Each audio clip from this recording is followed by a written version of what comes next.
Hello everyone, आप लोग का स्वागत है एग्ज़ाम पॉइंट पर। एसएससी सीजीएल टीयर 1 का जो रिज़ल्ट जारी हुआ है उस रिज़ल्ट में बहुत बड़ा स्कैम हुआ है। तो दोस्तों, क्या आपका फिर से एग्ज़ाम को कंडक्ट कराया जाएगा या फिर आपका फिर से रिज़ल्ट को मतलब रिवाइज रिज़ल्ट फिर से निकाला जाएगा? तो मैं आपको सारा कुछ डिटेल से बताने वाला हूँ कि एक्चुअल में एसएससी क्या कर सकती है। तो ये वीडियो बहुत ही इंपॉर्टेंट होने वाला आप लोगों के लिए। अगर आप मेरे चैनल में नए हैं तो जल्दी से आप मेरे चैनल को सब्सक्राइब कर लीजिए और बेल आइकन पर प्रेस कर लीजिए। और मेरा एग्ज़ाम पॉइंट नाम से टेलीग्राम है चैनल है, इसका लिंक मैं वीडियो के डिस्क्रिप्शन में डाल दिया, वहाँ पे जाके आप ज्वाइन हो जाइए। वहाँ पे आपको हमेशा अपडेट मिलती रहेगी। चलिए वीडियो को स्टार्ट करते हैं। एसएससी ने अभी आपका जो एग्ज़ाम को कंडक्ट कराया था वो आपका 9 सितंबर से लेकर 26 सितंबर को एग्ज़ाम को कंडक्ट कराया था। तो फिर इसका आपका जो प्रोविज़नल आंसर की है वो भी जारी हो गया था, फिर आपका फाइनल आंसर की जारी हो गया था। लेकिन इसका रिज़ल्ट देने में एसएससी बहुत लेट कर रही थी। मतलब जो आपका रिज़ल्ट आपका बहुत पहले आ जाना चाहिए था, लेकिन बहुत इस बार लेट से जो एसएससी ने अपना रिज़ल्ट को जारी किया है। तो जो टोटल आपका एग्ज़ाम हुआ था, मतलब टोटल पोस्ट के लिए 17,727 पदों के लिए आपका एग्ज़ाम हुआ है।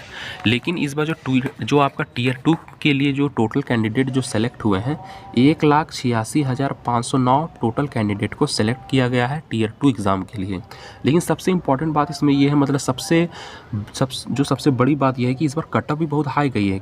अगर आप देखते हैं जनरल कैटेगरी में तो आपका 170 के आसपास गई है, और एससी कैटेगरी में आपका 140 के आसपास गई है, और आपका एसटी कैटेगरी में 135 के आसपास गई है।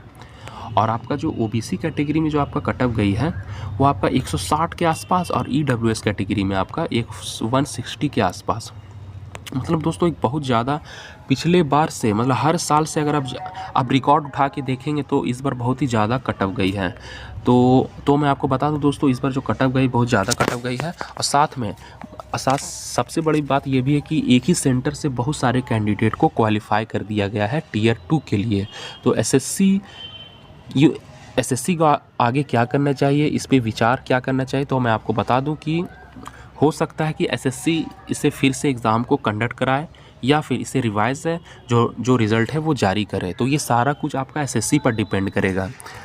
तो आप लोग ज़्यादा से ज़्यादा ट्वीट कीजिए, एसएससी से यही डिमांड कीजिए कि इसका रिज़ल्ट रिवाइज फिर से जारी किया जाए, या फिर से इसका एग्ज़ाम को कंडक्ट कराया जाए, या फिर इस पर जांच मतलब दोस्तों, इसमें जो भी स्कैम वगैरह हुआ है इस पर जांच बैठाया जाए, ताकि असलियत पता चल सके कि आखिर एक्चुअल में क्या स्कैम हुआ है। तो ये रहा आप लोगों के लिए पूरी अपडेट। और फिर मैं आपको बता देता हूँ कि जेएसओ में जो टोटल क्वालिफाई आपका हुआ है, 8,436 टोटल कैंडिडेट को क्वालिफाई किया गया है।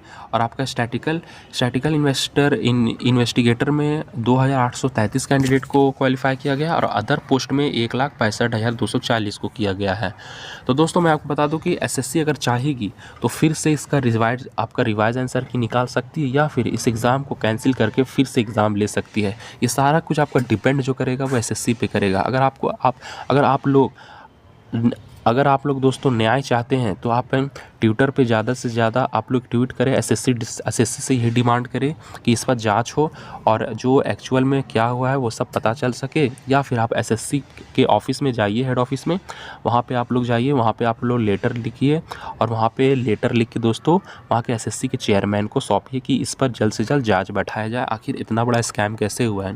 क्योंकि एक ही सेंटर से, एक ही क्लासरूम से मतलब बहुत सारे कैंडिडेट को क्वालिफाई कर दिया गया, भर के वो भी। तो ऐसा तो नहीं हो सकता कि लगभग अगर आप रिज़ल्ट को देखेंगे दोस्तों कि एक ही क्लासरूम से, एक ही सेंटर से लगभग 40-50-100 कैंडिडेट को क्वालिफाई किया गया है लगभग। तो ये एक बहुत बड़ा स्कैम का संकेत कर रहा है। तो अगर ये एक्चुअल में स्कैम हुआ है तो आप लोग एसएससी से रिक्वेस्ट करें कि इस पर जाँच जल्द से जल्द बैठ जाए, और आखिर इतना बड़ा स्कैम कैसे हुआ, अगर हुआ है तो उसका जल्द से जल्द कार्रवाई किया जाए। मतलब दोस्तों, एसएससी से आप यही डिमांड कीजिए कि इस पर जल्द से जल्द जांच बैठाया जाए, या फिर इसमें जो रिज़ल्ट जारी हुआ है इसमें रिवाइज़ किया जाए, या फिर इसे एग्ज़ाम को फिर से कंडक्ट कराया जाए। तो आप लोग एसएससी से रिक्वेस्ट कीजिए और आप लोग का जो भी डिमांड है वो एसएससी को बताइए। तो ये रहा पूरा आप लोगों की जानकारी। और इसी तरह आप मेरे चैनल से हमेशा नई अपडेट लेना चाहते हैं तो जल्दी से आप मेरे चैनल को सब्सक्राइब लाइक ज़रूर कर दें, और मेरा टेलीग्राम चैनल से जुड़ जाइए। इसका लिंक मैं वीडियो के डिस्क्रिप्शन में डाल दिया, वहाँ पे जाके आप ज्वाइन हो जाइए। वहाँ पे आपको हमेशा गवर्नमेंट जॉब के बारे में अपडेट मिलती रहेगी। तो फिर मिलते हैं नेक्स्ट वीडियो में। जब तक के लिए जय हिंद।